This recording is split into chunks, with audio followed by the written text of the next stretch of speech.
I was thinking of businesses that do have a kind of a blue ocean market. And maybe they really don't, but Java Vino has separated themselves a little bit, especially with the just having that meeting room in the back. Yeah. So Java Vino is an actually interesting story. The lady that owns Java Vino was actually, she owned the fruit part of it. So she did bouquets of fruit. Remember the one, Yes, you did. That one, that came from that. So she owned that business. That business was side by side. It was actually over across the street in the strip mall that's actually not there anymore. They tore it down for parking space for a festival. But it was side by side, and she would go in there. The kid that was working in there as like the main cook is so funny because I worked with him back in the day. He's a really nice kid. And he just kind of like learned how to cook working in regular restaurants, and then got like had a passion for it, got hired on over there. He accidentally made this like, he made a chicken curry soup one day, and it was like he made a mistake, and then he like turned it into a soup, and everybody loved it. So then he would put it on the menu. He actually made it and put it on the menu like once a week or once a month. Well, this lady, she loved that soup, and she'd come over and have it whenever he had it. And the people that started Java Vino were like, I guess, an older couple, and they were ready to retire, so they went to sell it, and she was like, I want it.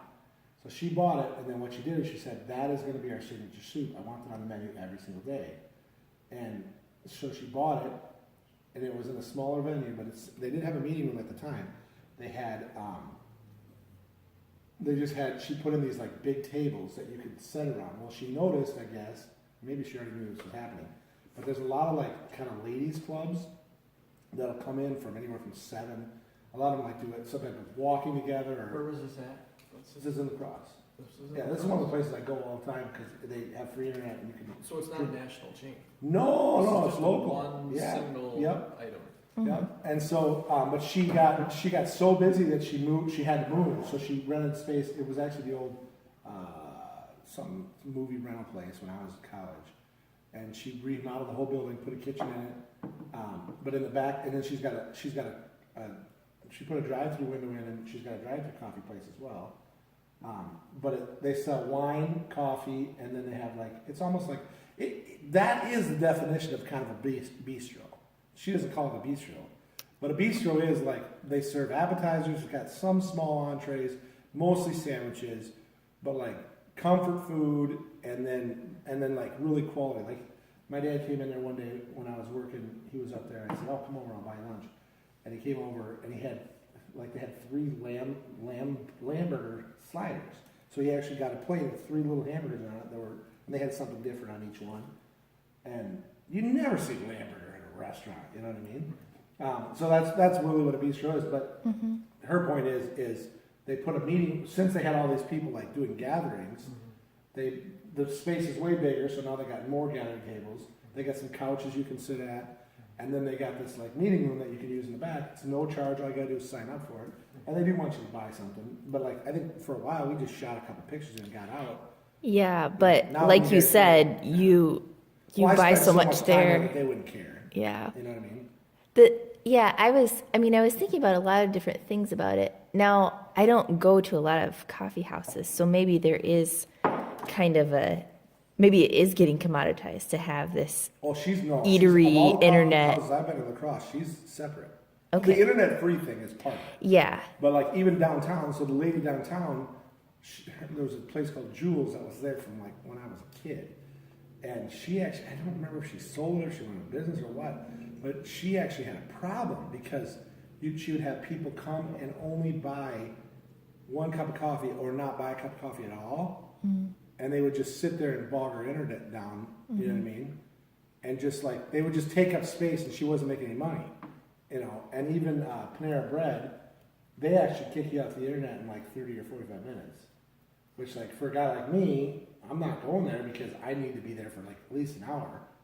So if I get thrown off the internet after, you know, so, I mean, I'm sure that there's limitations to that, but a lot of, and I wonder, because I've thought about that too, I wonder if the wine concept is actually what separates her.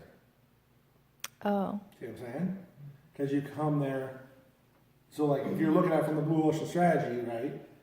Meaning every other coffee shop doesn't sell wine, whereas she does, and that's a more of a European concept too. Maybe because over in Spain, every single coffee shop sells wine too. As a matter of fact, in general, the coffee shops are bars at night. Most of them, like you go, and there will be a lot of them will be about as big as this room.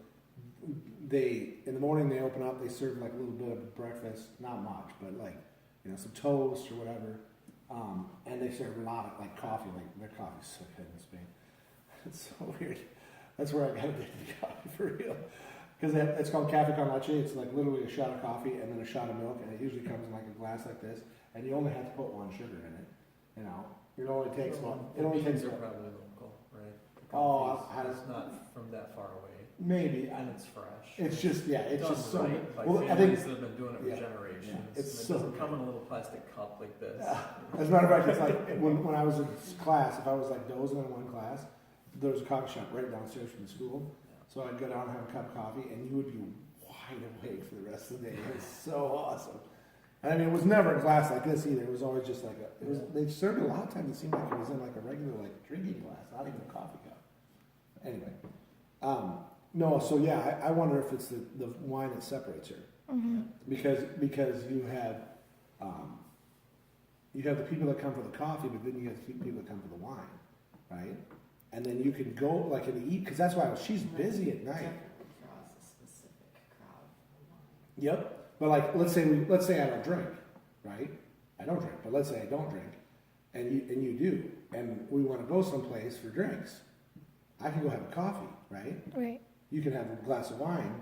It brings us together, and I mean, there's a lot of different concepts she's got going there that, and then the fruit place is there too. But I don't know if the fruit place adds. She put the fruit business right inside the door, which dropped. Well, if you think about it from the overhead aspect, that dropped her overhead, right? She's still got the people cooking there.